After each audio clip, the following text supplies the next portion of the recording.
in my kitchen right now because I'm going to Rachel Ray you right now.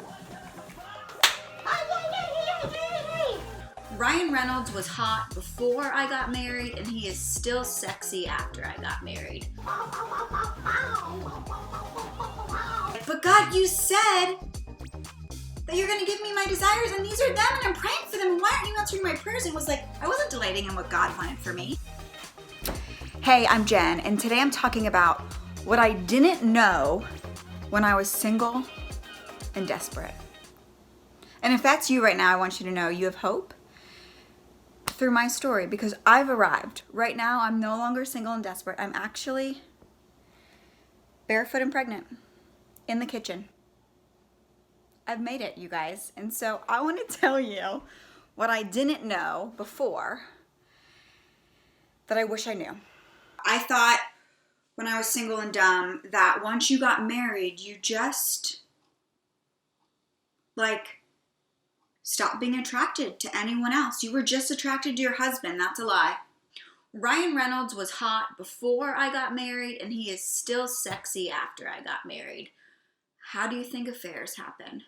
I also thought I would just be like this amazing Stepford wife, and I could cook all these things. And I'm in my kitchen right now because I am going to Rachel Ray you right now. I'm actually cooking something pretty awesome, really culinary of me. It's funfetti cupcakes. That's what I'm making right now. So I figured I could do something and explain to you the things that I didn't know when I was single and desperate. Another thing, I was at a youth conference, and I had heard someone say that they had written letters to their spouse, to their future husband. And I thought, man, that's so cool. I can't even put funfetti correctly into a freaking A. Okay. That's garbage.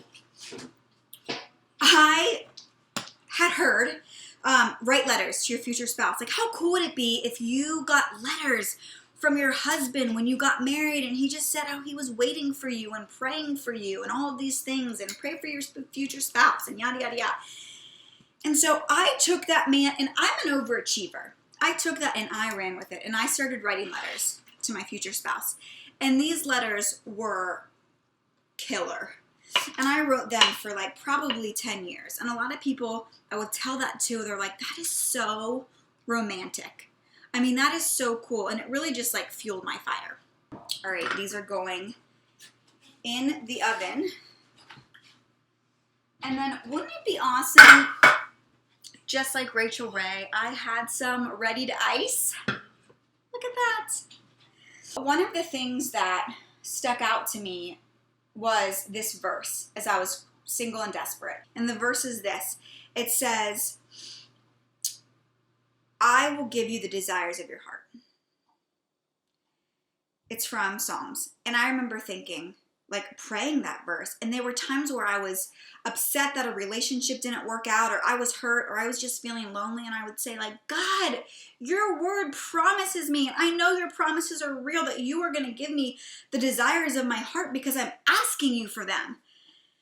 And my desire is to get married and to have kids, and I want to marry this guy. This is the one. I know he's the one, and he just doesn't see it, But God, you gave me those desires.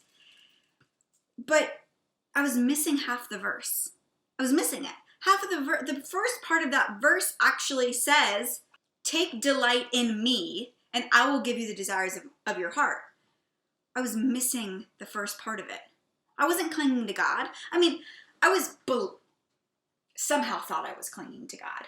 But I was not really dedicating and delighting in the Lord. What does that even mean? It means having a relationship with God where I feel so loved by God that it doesn't matter what people think of me, what my friends think of me, what my family thinks of me, what a guy thinks of me, because I know what the Lord says about me.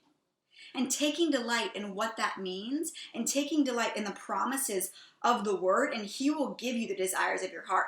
And that prayer is 100% true, that verse. Because also, as you start delighting in the Lord, your desires start changing to the things of the Lord.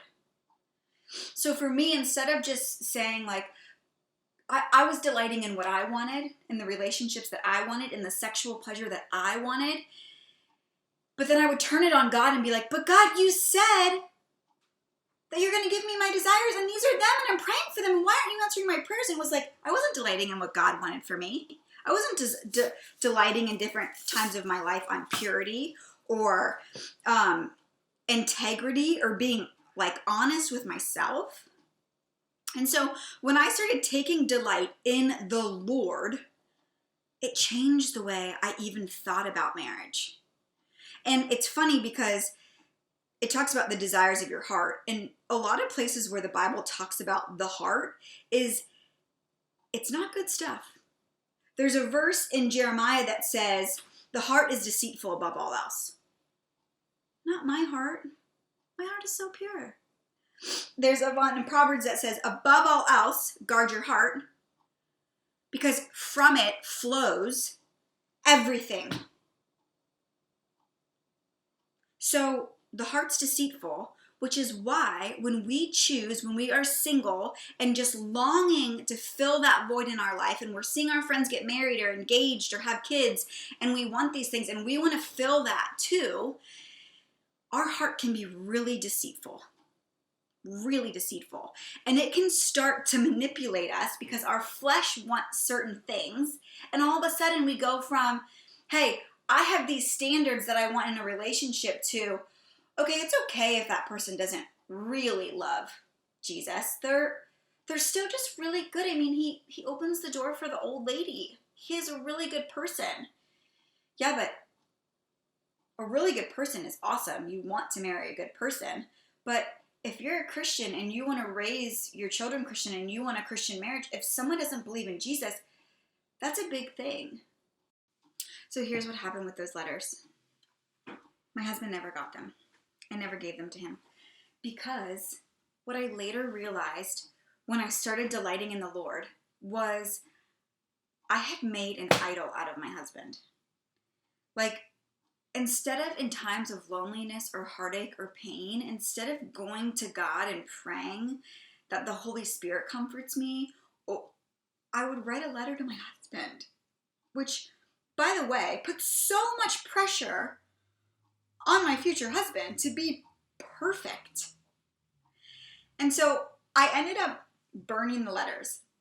And I burned the paper that I wrote out, like what I want my husband to be like.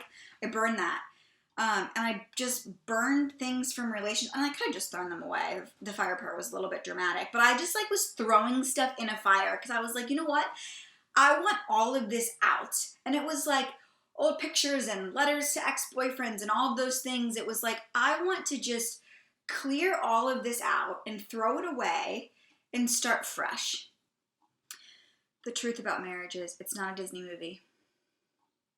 It's not a fairy tale. It is the hardest thing I've ever done. It's probably the most rewarding thing I've ever done, but it is truly the hardest thing I've ever done. And it requires a lot of grace.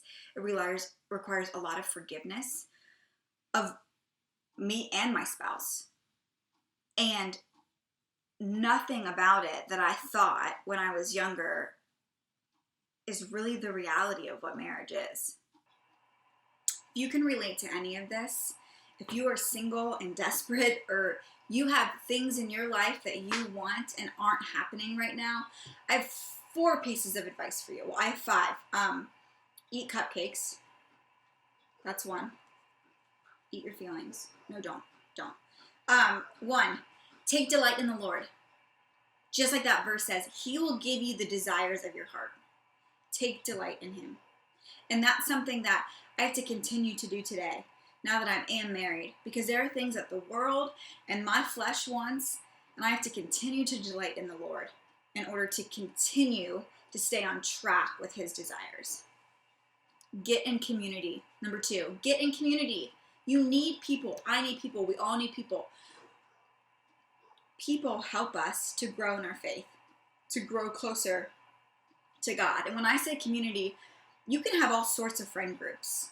but have at least one friend group who is also growing in their faith and their relationship with Jesus. And that's true too if you're newly married or you've been married for 10 or 20 years. You need to be in community with other people who are in the same stage of life with you, so that as you're going through hard stuff or experiencing things in marriage where you're like, is this normal? Has anyone ever felt this way? They can go, yeah, we have. We can pray for you, or here's what's worked for us, or maybe we need to seek some advice on this topic. Get into community. 3, don't put God in a box. When I made a list of everything that I wanted in a husband, I was basically saying like, hey God, here's the robot, perfect man that I want. Go ahead. Bring him to me. Don't you think God knows what I need better than what I think I need or want? But when we delight in the Lord, he knows the things that we need. And if we just trust and have faith and are peaceful and content, which is number 4, be content in where you are in life. Because God has a plan and purpose for you.